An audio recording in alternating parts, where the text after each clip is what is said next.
오늘의 성경 이야기 시작합니다. 기독교적 성악설. 사람이 태어날 때의 본성이 선한가 악한가에 대한 논의는 오래전부터 이어져 왔습니다. 공자와 맹자는 인간에게 도덕적 가능성이 있으며 교육과 수양을 통해 선에 이를 수 있다고 보았고, 순자는 인간의 본성이 악함으로 제도와 규범으로 다스려야 한다고 보았습니다. 이처럼 성선설과 성악설은 인간의 도덕성과 윤리를 중심으로 전개된 논의였습니다. 기독교 신학에서 사용하는 성악설은 이러한 철학적 논의와는 다른 개념에서 접근합니다. 기독교의 성악설은 인간의 도덕적 능력을 먼저 판단하지 않고 하나님과 인간 사이의 관계가 어떠한 상태에 놓여 있는지를 묻습니다. 어거스틴의 기독교적 성악설을 먼저 살펴보겠습니다. 어거스틴이 말한 문제의 핵심은 인간이 도덕적으로 선한 일을 할 수 있는가 없는가가 아니라 그 선함이 하나님과의 관계 안에 놓여 있는가 하는 점이었습니다. 어거스틴에 따르면 아담의 범죄 이후 인간은 태어날 때부터 하나님과의 의의 관계가 단절된 상태에 놓이게 되었습니다.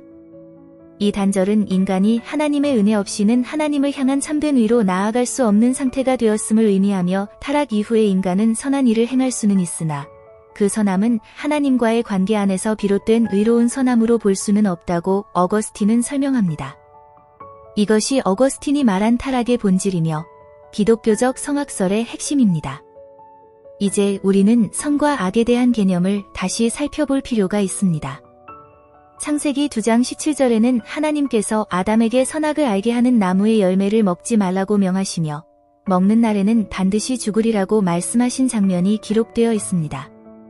이어 창세기 3장 22절에는 사람이 선악을 아는 일에 우리 중 하나 같이 되었다고 말씀하시는 장면이 나옵니다. 아담이 먹은 것은 악의 열매가 아니라 선악의 열매였습니다. 이 사건은 인간이 악을 깨닫게 되었다는 의미가 아니라 선과 악을 판단하는 기준의 주체가 하나님에게서 인간 자신으로 이동했음을 보여주고 있습니다. 선악과 사건 이후 아담과 하와는 자신의 벌거벗음을 인식하고 부끄러워하며 숨었습니다. 하나님께서는 그들의 벌거벗은 상태를 수치로 규정하지 않으셨습니다.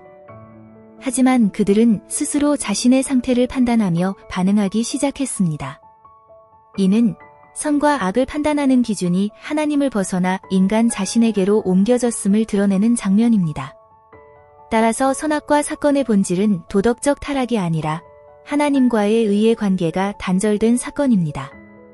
인간은 하나님과의 관계 안에서 선과 악을 분별하도록 지음받았으나 그 관계를 벗어나 스스로 판단의 주체가 되려 했고, 그 결과 하나님과의 의가 단절되었습니다. 성경은 인간의 기준으로 나뉜 선과 악의 대립을 중심에 두지 않고 하나님과의 의의 관계의 회복을 중심에 두고 있습니다. 이 구조를 이해하지 못하면 회개와 감사의 의미 또한 왜곡되기 쉽습니다. 오늘날 많은 성도들의 회개할 일과 감사할 일은 하나님의 공의의 기준이 아니라 사람의 선악 판단과 세상의 도덕 기준에 따라 정해지는 경우가 많습니다. 회개는 세상의 기준에서 어긋난 행동들에 국한되고, 감사 역시 믿지 않는 사람의 입장에서도 충분히 즐겁고 부러워할 만한 일들에 머무는 경우가 많아집니다. 회개와 감사의 기준이 세상의 도덕과 양심을 기준 삼으며 선악의 주체는 여전히 사람에게 머물러 있기 때문입니다. 이러한 현상은 의를 중심에 두고 있지 않기 때문에 기독교와 타 종교는 누구에게 회개하는가의 차이만 둘 뿐 회개의 내용은 동일해져 갑니다. 그러나 성경이 말하는 회개와 감사는 감정이나 도덕의 문제가 아니라 지식의 문제입니다. 회개와 감사는 하나님의 공의의 기준에서 벗어난 지점을 인식하고 다시 하나님의 섭리로 돌아가는 것입니다. 호세아서 4장 6절에는 내 백성이 지식이 없음으로 망하는도다라고 기록되어 있습니다.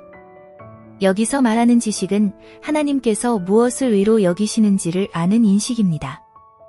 회개와 감사는 양심의 가책이나 순간적인 감정의 고백이 아니라 하나님의 의의 회복에서부터 시작되는 것입니다. 그렇다고 도덕적 회개나 선한 삶의 태도를 무의미하다고 보아서는 안 됩니다. 우리는 신앙인과 성숙한 신앙인을 구분해서 바라봐야 합니다. 신앙인의 첫걸음은 하나님을 받아들이는 문제와 예배의 자리가 분명히 우선시됩니다.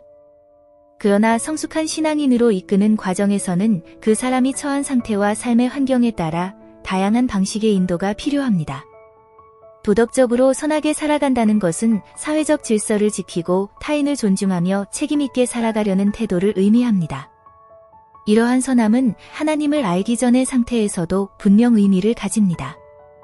하나님을 알기 전의 선한 태도는 하나님의 의를 담을 그릇을 준비하는 역할을 하며, 하나님을 알고 의가 회복된 이후의 선한 태도는 하나님의 공의가 요구될 때 즉각 순종할 수 있는 자세로 다시 쓰여집니다. 따라서 주변에 믿지 않는 가족이나 이웃들을 믿음의 여부로만 판단하지 않으며 아직 믿음을 받아들일 준비가 되어 있지 않다거나 거부하는 일이 있다면 그 상황을 대립으로 가져갈 것이 아니라 먼저 성숙한 태도의 길로 이끌어주면 되는 것입니다. 사람은 태어날 때부터 이기적이거나 이타적인 성향을 지니고 태어날 수 있으며 대범하거나 소심한 성향을 지닐 수도 있습니다. 우리는 이것을 도덕성으로 단정할 수 없으며 그 차이를 성향으로 보아야 합니다. 하나님께서는 이러한 성향을 각 사람의 쓰임에 맞게 달란트로 사용하십니다. 성향은 공회 안에서 정렬될 때 하나님의 섭리 가운데 쓰임받는 도구가 됩니다. 기독교의 성악설은 인간이 하나님과의 의의 관계가 단절된 상태에 놓여 있음을 말하는 것입니다. 교회가 외치는 회개하라는 말은 비기독교인들에게 구원의 정죄로만 쓰여서는 안 됩니다. 회개는 하나님의 공의의 회복이며 초청입니다. 이것이 성경이 말하는 회개이며 하나님을 아는 지식에서 시작되는 믿음의 길입니다.